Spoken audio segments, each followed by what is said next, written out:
प्रेम से बोलिए मंगल देव की जय। प्यारे भक्तों, आज आप सुनिए मंगलवार व्रत कथा, हनुमान चालीसा और आरती। कथा कहने और सुनने वाले सभी भक्तों की हर मनोकामना को भगवान पूर्ण करे। प्रेम से बोलिए जय सिया राम। कथा इस प्रकार है। बहुत समय पहले की बात है। किसी गांव में एक बुढ़िया रहती थी। वह मंगल देव को अपना इष्ट मानती थी। मंगलवार के दिन वह ना तो घर लिपती थी और ना ही धरती खोदा करती थी। हर मंगलवार को वह मंगल देव का व्रत रखती थी। उसका एक पुत्र था जो मंगलवार के दिन ही पैदा हुआ था, इसलिए वह उसे मांगलिया कहकर पुकारा करती थी। बुढ़िया की श्रद्धा देखकर स्वयं मंगल देव ने उसकी परीक्षा लेने की ठानी और साधु का भेष बनाकर उसके घर मंगलवार के दिन ही पहुंच गए। वह बुढ़िया से बोले कि मुझे भोजन बनाना है, तू थोड़ी सी धरती लीप दे तो मैं भोजन बना लूं। बुढ़िया ने कहा कि महाराज, मैं मंगलवार की व्रती हूँ, मैं आज के दिन धरती नहीं लिपती, मैं जल का छिड़काव कर देती हूँ, आप उस पर भोजन बना ले। उसकी बात सुन साधु ने हठ पकड़ ली कि मैं तो लिपी हुई धरती पर ही भोजन बनाता हूँ। बुढ़िया ने भी रट पकड़ ली कि आज तो धरती ना लिप सकूंगी, इसके अलावा आप जो भी करने को कहेंगे मैं करूंगी। उसकी बात सुन साधु ने वचन लिया कि धरती लिपने के अलावा जो कहूँ करना पड़ेगा। बुढ़िया ने 3 बार वचन दे दिया। अब साधु ने कहा कि अपने बेटे को बुला दे, मैं उसकी पीठ पर अंगीठी जलाकर खाना बना लूंगा। साधु की बात सुनकर बुढ़िया के होश उड़ गए, पर वह मंगल देव को साक्षी मानकर वचन दे चुकी थी। उसने मंगल देव का स्मरण कर अपने बेटे को बुलाकर साधु के पास भेज दिया। साधु ने कहा कि माँ, तू ही अपने बेटे को लेटा और अंगीठी सुलाग दे। बुढ़िया ने मंगल देव का स्मरण करते हुए बेटे को अवधार लिटाकर अंगीठी जला दी और साधु महाराज को बोलकर अपना काम करने लगी। जब साधु महाराज का खाना बन गया तब उन्होंने बुढ़िया को आवाज दी और कहा कि अपने बेटे को बुला दे, वो भी भोग ले लेगा। बुढ़िया ने हैरान होकर कहा कि महाराज, अभी तो आपने उसकी पीठ पर खाना बनाया है, अब वह कहाँ से आएगा? आप कृपया भोजन ग्रहण करें और जहाँ जाना हो जाए, मुझे और दुखी ना करे। साधु ने हठ पकड़ ली कि अपने बेटे को आवाज दे। साधु की बात सुन बुढ़िया ने जैसे ही कहा, मांग लिया, ओ मांग लिया, उसका बेटा दौड़ता हुआ आ गया। बेटे को देखकर बुढ़िया चकित रह गई। तब साधु महाराज ने कहा, माँ, तेरा व्रत सफल हो गया, तेरी अपने इष्ट देव में अटल श्रद्धा है, इसलिए आज के बाद वे हर तरह से तेरी रक्षा करेंगे, तुझे कभी भी कोई कष्ट ना होगा।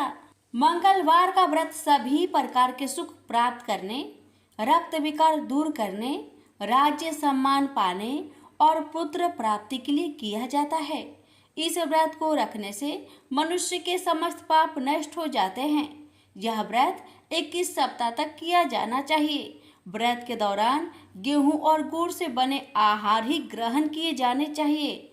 भोजन दिन या रात में केवल एक बार ही किया जाना चाहिए। इस व्रत के अंत में हनुमान जी की पूजा करनी चाहिए। पूजा के समय लाल रंग के वस्त्र पहने और हनुमान जी को लाल रंग के फूल ही चढ़ाए। पूजा के बाद मंगलवार व्रत की कथा सुननी चाहिए और अंत में हनुमान जी की आरती करनी चाहिए। इस तरह विधि पूर्वक और पूरी श्रद्धा से व्रत किए जाने पर मंगल देव प्रसन्न होते हैं और भक्त पर अपनी कृपा बरसाते हैं। प्रेम से बोलिए सिया रामचंद्र की जय, पवन पुत्र हनुमान की।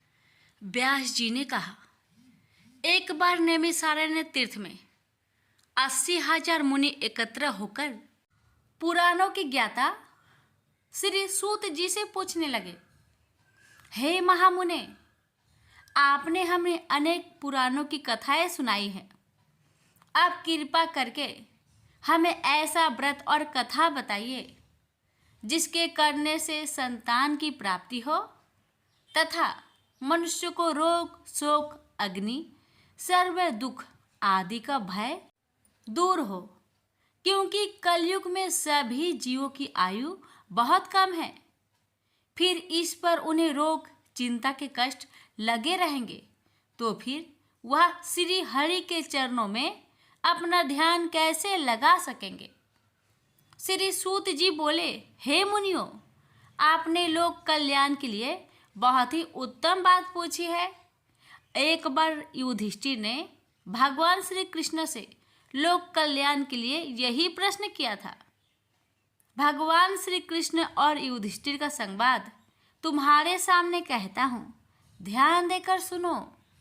एक समय पांडवों की सभा में श्री कृष्ण जी बैठे हुए थे। तब युधिष्ठिर ने भगवान श्री कृष्ण से प्रश्न किया, हे प्रभु नंद नंदन गोविंद, आपने मेरे लिए अनेकों कथाएं सुनाई हैं। आज आप कृपा करके ऐसा व्रत या कथा सुनाइए जिसके करने से मनुष्य को रोग चिंता का भय समाप्त हो और उसको पुत्र की प्राप्ति हो। हे प्रभु, बिना पुत्र के जीवन व्यर्थ है। पुत्र के बिना मनुष्य नरकगामी होता है। पुत्र के बिना मनुष्य पितृ ऋण से छुटकारा नहीं पा सकता और ना ही उसका पुण्यक नामक नरक से उद्धार हो सकता है। अतः पुत्रदायक व्रत बतलाइए। श्री कृष्ण भगवान बोले, हे राजन, मैं एक प्राचीन इतिहास सुनाता हूँ, आप उसे ध्यान पूर्वक सुनो। कुंडलपुर नामक एक नगर था। उसमें नंदा नामक एक ब्राह्मण रहता था। भगवान की कृपा से उसके पास सब कुछ था, फिर भी वह दुखी था। उसका कारण यह था कि ब्राह्मण की स्त्री सुनंदा की कोई संतान न थे। सुनंदा पतिव्रता थी, भक्ति पूर्वक श्री हनुमान जी की आराधना करती थी। मंगलवार के दिन व्रत करके अंत में भोजन बनाकर हनुमान जी का भोग लगाने के बाद स्वयं भोजन करती थी। एक बार मंगलवार के दिन ब्राह्मणी गृह कार्य की अधिकता के कारण हनुमान जी को भोग ना लगा सकी, तो इस पर उसे बहुत दुख हुआ। उसने कुछ भी नहीं खाया और अपने मन में प्रण किया कि अब तो अगले मंगलवार को ही हनुमान जी का भोग लगाकर अन्न जल ग्रहण करूंगी। ब्राह्मणी सुनंदा प्रतिदिन भोजन बनाती, श्रद्धापूर्वक पति को खिलाती, परंतु स्वयं भोजन नहीं करती और मन ही मन श्री हनुमान जी की आराधना करती। इसी प्रकार 6 दिन गुजर गए और ब्राह्मणी सुनंदा अपने निश्चय के अनुसार भूखी प्यासी निराहार रही। अगले मंगलवार को ब्राह्मणी सुनंदा प्रातः काल ही बेहोश होकर गिर पड़ी। ब्राह्मणी सुनंदा की इस असीम भक्ति के प्रभाव से श्री हनुमान जी बहुत प्रसन्न हुए और प्रकट होकर बोले, सुनंदा, मैं तेरी भक्ति से बहुत प्रसन्न हूँ, तू उठ और वर मांग। सुनंदा अपने आराध्य देव श्री हनुमान जी को देखकर आनंद की अधिकता से विह्वल हो श्री हनुमान जी के चरणों में गिरकर बोली, हे प्रभु, मेरे कोई संतान नहीं है, कृपा करके मुझे संतान प्राप्ति का आशीर्वाद दे, आपकी अति कृपा होगी। श्री महावीर जी बोले, तेरी इच्छा पूर्ण होगी, तेरे एक कन्या पैदा होगी, उसके अष्टांग प्रतिदिन सोना दिया करेंगे। इस प्रकार कहकर श्री महावीर जी अंतर्ध्यान हो गए। ब्राह्मणी सुनंदा बहुत हर्षित हुई और सभी समाचार अपने पति से कहा। ब्राह्मण देव कन्या का वरदान सुनकर कुछ दुखी हुआ, परंतु सोना मिलने की बात सुनी तो बहुत प्रसन्न हुआ। विचार किया कि ऐसी कन्या के साथ मेरी निर्धनता भी समाप्त हो जाएगी। श्री हनुमान जी की कृपा से वह ब्राह्मणी गर्भवती हुई और 10वें महीने में उसे बहुत ही सुंदर पुत्री प्राप्त हुई।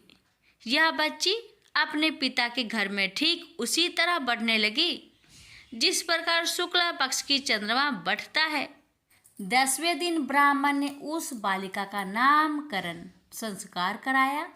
उसके कुल पुरोहित ने उस बालिका का नाम रत्नावली रखा, क्योंकि यह कन्या सोना प्रदान किया करती थी। इस कन्या ने पूर्व जन्म में बड़े ही विधान से मंगल देव का व्रत किया था। रत्नावली का अष्टांग बहुत सा सोना देता था।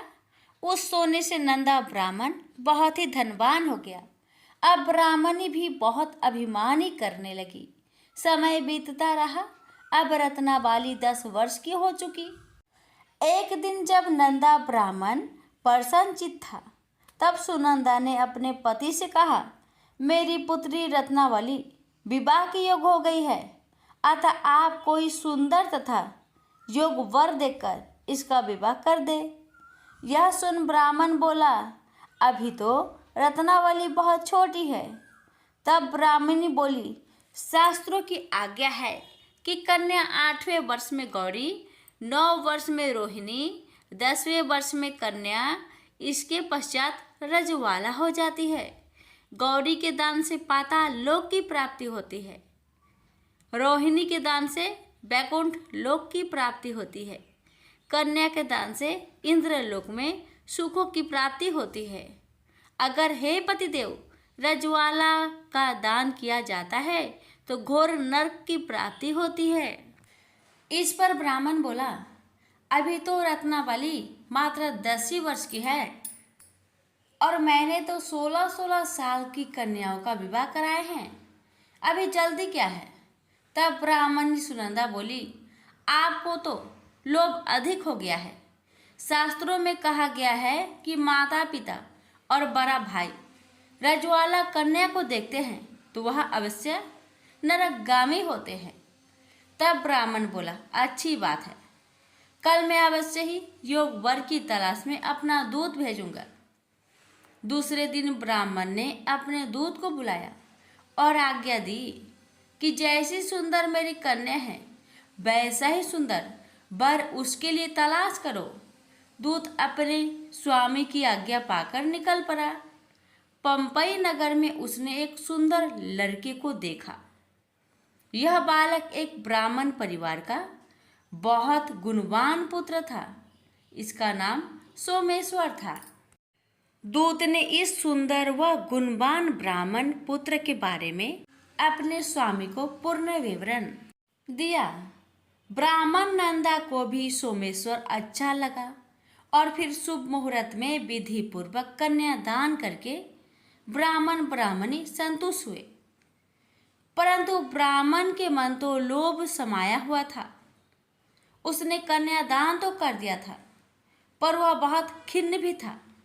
उसने विचार किया कि रत्नावली तो अब चली जाएगी और मुझे इससे जो सोना मिलता था वह अब मिलेगा नहीं। मेरे पास जो धन था कुछ तो इसके विवाह में खर्च हो गया और जो शेष बचा है वह भी कुछ दिनों के पश्चात समाप्त हो जाएगा। मैंने तो इसका विवाह करके बहुत बड़ी भूल कर दी है। अब कोई ऐसा उपाय हो कि रत्नावली मेरे घर में ही बनी रहे, अपनी ससुराल ना जावे। लोभ रूपी राक्षस ब्राह्मण के मस्तिष्क पर छाता जा रहा था। रात भर अपनी सैया पर बेचैनी से करवटें बदलते बदलते उसने एक बहुत ही क्रूर निर्णय लिया। उसने विचार किया कि जब रत्नावली को लेकर उसका पति सोमेश्वर अपने घर के लिए जाएगा तो वह मार्ग में छिपकर सोमेश्वर का वध कर देगा और अपनी लड़की को अपने घर ले आएगा, जिससे नियमित रूप से उसे सोना भी मिलता रहेगा और समाज का कोई मनुष्य उसे दोष भी नहीं दे सकेगा। प्रातःकाल हुआ तो नंदा और सुनंदा ने अपने जामाई तथा लड़की को बहुत सारा धन देकर विदा किया। सोमेश्वर अपनी पत्नी रत्नावली को लेकर ससुराल से अपने घर की तरफ चल दिया। ब्राह्मण नंदा महालोभ के वशीभूत हो अपने मति खो चुका था। पाप पुण्य को उसे विचार न रहा था। अपने भयानक व क्रूर निर्णय को कार्य रूप देने के लिए उसने अपने दूत को मार्ग में अपने जामाई का वध करने के लिए भेज दिया था, ताकि रत्नावली से प्राप्त होने वाला सोना उसे हमेशा मिलता रहे और वो कभी निर्धन ना हो। ब्राह्मण के दूत ने अपने स्वामी की आज्ञा का पालन करते हुए उसके जमाई सोमेश्वर का मार्ग में ही वध कर दिया। समाचार प्राप्त कर ब्राह्मण नंदा मार्ग में पहुंचा और रुदन करते अपनी पुत्री रत्नावली से बोला, हे पुत्री, मार्ग में लुटेरों ने तेरे पति का वध कर दिया है। भगवान की इच्छा के आगे किसी का कोई बस नहीं चलता है। अब तू घर चल, वहां पर ही रहकर शेष जीवन व्यतीत करना। जो भाग्य में लिखा है वही होगा। अपने पति की अकाल मृत्यु से रत्नावली बहुत दुखी हुई। करुण क्रंदन व रुदन करते हुए अपने पिता से बोली, हे पिताजी, इस संसार में जिस स्त्री का पति नहीं है उसका जीना व्यर्थ है। मैं अपने पति के साथ ही अपने शरीर को जला दूंगी और सती होकर अपने इस जन्म को माता पिता के नाम को तथा सास ससुर के यश को सार्थक करूंगी। ब्राह्मण नंदा अपनी पुत्री रत्नावली के वचनों को सुनकर बहुत दुखी हुआ। विचार करने लगा, मैंने व्यर्थ ही जमाई वध का पाप अपने सिर लिया। रत्नावली तो उसके पीछे अपने प्राण तक देने को तैयार हो। मेरा तो दोनों तरफ से मरण हो गया। धन तो अब मिलेगा नहीं। जमाई वध के पाप के फलस्वरूप यम यातना भी भुगतनी पड़ेगी। यह सोचकर वह बहुत खिन्न हुआ। सोमेश्वर की चिता बनाई गई। रत्नावली सती होने की इच्छा से अपने पति का सिर अपनी गोद में रखकर चिता में बैठ गई। जैसे ही सोमेश्वर की चिता को अग्नि लगाई गई, वैसे ही प्रसन्न हो मंगलदेव वहां प्रकट हुए और बोले, हे रत्नावली, मैं तेरी पति भक्ति से बहुत प्रसन्न हूँ, तू वर मांग। रत्नावली ने अपने पति का जीवन दान मांगा। तब मंगलदेव बोले, रत्नावली, तेरा पति अजर अमर है, यह महाविद्वान भी होगा और इसके अतिरिक्त तेरी जो इच्छा हो वर मांग। तब रत्नावली बोली, हे ग्रहों के स्वामी, यदि आप मुझ पर प्रसन्न हैं तो मुझे यह वरदान दीजिए कि जो भी मनुष्य मंगलवार के दिन प्रातः काल लाल पुष्प लाल चंदन से पूजा करके आपका स्मरण करे, उसको रोग व्याधि ना हो, सज्जनों का कभी वियोग ना हो, सर्प अग्नि तथा शत्रुओं का भय ना रहे। जो स्त्री मंगलवार का व्रत करे वह कभी विधवा ना हो। मंगलदेव तथास्तु कहकर अंतर्ध्यान हो गए। सोमेश्वर मंगलदेव की कृपा से जीवित हो उठा। रत्नावली अपने पति को पुनः प्राप्त कर बहुत प्रसन्न हुई और मंगलदेव का व्रत प्रत्येक मंगलवार को करके व्रतराज और मंगलदेव की कृपा से इस लोक में सुख ऐश्वर्य को भोगते हुए अंत में अपने पति के साथ स्वर्गलोक को गई। प्रेम से बोलिए मंगल देव की जय। सुनिए हनुमान चालीसा। श्री गुरु चरण सरोज रजे, निज मनु मुकरु सुधारी। बरनउ रघुबर बिमल जसु, जो दायकु फल चारि। बुद्धिहीन तनु जानिके, सुमिरो पावन कुमार। बल बुद्धि विद्या देहु मोहि, हरहु कलेश विकार। जय हनुमान ज्ञान गुण सागर, जय कपीस तिहु लोक उजागर। राम दूत अतुलित बल धामा, अंजनी पुत्र पवन सुत नामा।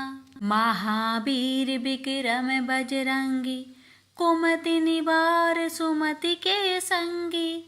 कंचन बरन विराज सुबेसा, कानन कुंडल कुंचित केसा। हाथ ब्रजो ध्वजा विराजे, कांधे मूज जनेऊ साजे।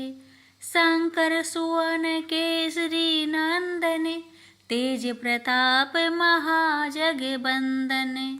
विद्यावान गुणी अति चातुर, राम काज करिबे को आतुर। प्रभु चरित्र सुनिबे को रसिया, राम लखन सीता मन बसिया। सूक्ष्म रूप धरि सियाहि दिखावा, विकट रूप धरि लंक जरावा। भीम रूप धरि असुर संहारे, रामचंद्र के काज सवारे। लाए सजीवन लखन जियाए, श्री रघुवीर हरषि उर लाए। रघुपति किन्हि बहुत बड़ाई, तुम मम प्रिय भरतहि सम भाई। सहस बदन तुम्हरो जस गावे, अस कहि श्रीपति कंठ लगावे। सनकादिक ब्रह्मादि मुनीसा, नारद सारद सहित अहिसा।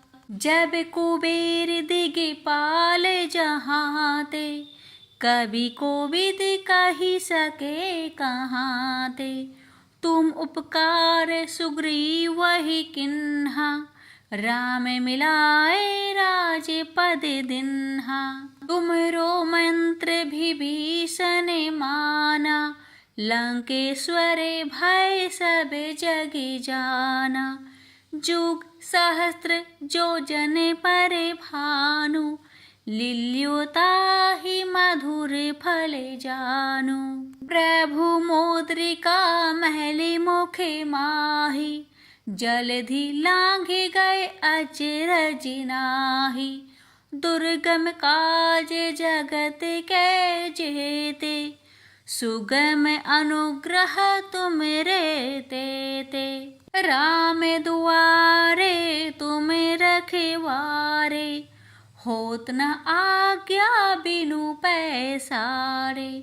सब सुख लाहे तुम्हारी सरना, तुम रक्षक काहू को डरेना। आपन तेज सम्हारो आपे, तीनों लोक हाकते कापे। भूत पिचास निकट नहीं आवे, महावीर जब नाम सुनावे। नासै रोग हरे सब पीरा, जपत निरंतर हनुमत बीरा। संकट ते हनुमान छुड़ावे, मन क्रम वचन ध्यान जो लावे। सब पर राम तपस्वी राजा, तिनके काज सकल तुम साजा। और मनोरथ जो कोई लावे, सोई अमित जीवन फल पावे। चारों जुग परताप तुम्हारा, है प्रसिद्ध जगत उजियारा। साधु संत के तुम रखवारे, असुर निकंदन राम दुलारे। अष्ट सिद्धि नौ निधि के दाता, असबर दीन जानकी माता। राम रसायन तुम्हारे पासा, सदा रहो रघुपति के दासा। तुम्हारे भजन राम को पावे, जन्म जन्म के दुख बिसरावे। अंत काल रघुबर पुर जाई, जहाँ जन्म हरि भक्त कहाई। और देवता चित ना धराई, हनुमत सेवी सर्व सुख कराई। संकट कटे मिटे सब पीरा, जो सुमिरे हनुमत बलबीरा। जय जय जय हनुमान गोसाई, कृपा करहु गुरुदेव की नाई। जो 7 बार पाठ करे कोई, छूट ही बंदी महासुख होई। जो यह पढ़े हनुमान चालीसा, होई सिद्धि साखी गौरीसा। तुलसीदास सदा हरि चेहरा, की जयनाथ हृदय महडेरा।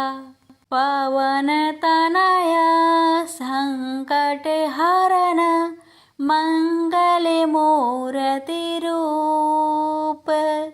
राम लखन सीता सहित, हृदय बसहु सुर भूप। प्रेम से बोलिए महावीर जी की जय। मंगलवार आरती। आरती की जय हनुमान लला की, दुष्ट दलन रघुनाथ कला की। जाके बलि से गिरिवर कापे, रोग दोष जाके निकट न झाके। अंजनी पुत्र महाबल दाई, संतन के प्रभु सदा सहाय। देवीरा रघुनाथ पठाए, लंका जारी सिया सुधिलाए। लंका 100 कोट समुद्र सिखाई, जाते पवन सुत बार न लाई। लंका जारी असुर संग हारे, सिया राम जी के काज सवारे। लक्ष्मण मोरे चिति परे सकारे, आनी सजीवन प्राण उबारे। पैठी पाताल तोरी जमकारे, अहि रावण की भुजा उखारे। बाएं भुजा असुरी दल मारे, दाहिने भुजा सती जन तारे। सुर नर मुनि जन आरती उतारे, जय जय जय हनुमान उचारे। कंचन थार कपूर लो छाई, आरती कारत अंजना माई। लंक विध्वंस किन्हीं रघुराई, तुलसीदास प्रभु कीर्ति गाई। जो हनुमान जी की आरती गावे, बसी बैकुंठ परम पद पावे। आरती की जय हनुमान लला की, दुष्ट दल ने रघुनाथ कला की। आरती की जय हनुमान लला की, दुष्ट दल ने रघुनाथ कला की। प्रेम से बोलिए पवन पुत्र हनुमान की जय। मंगल देव की जय।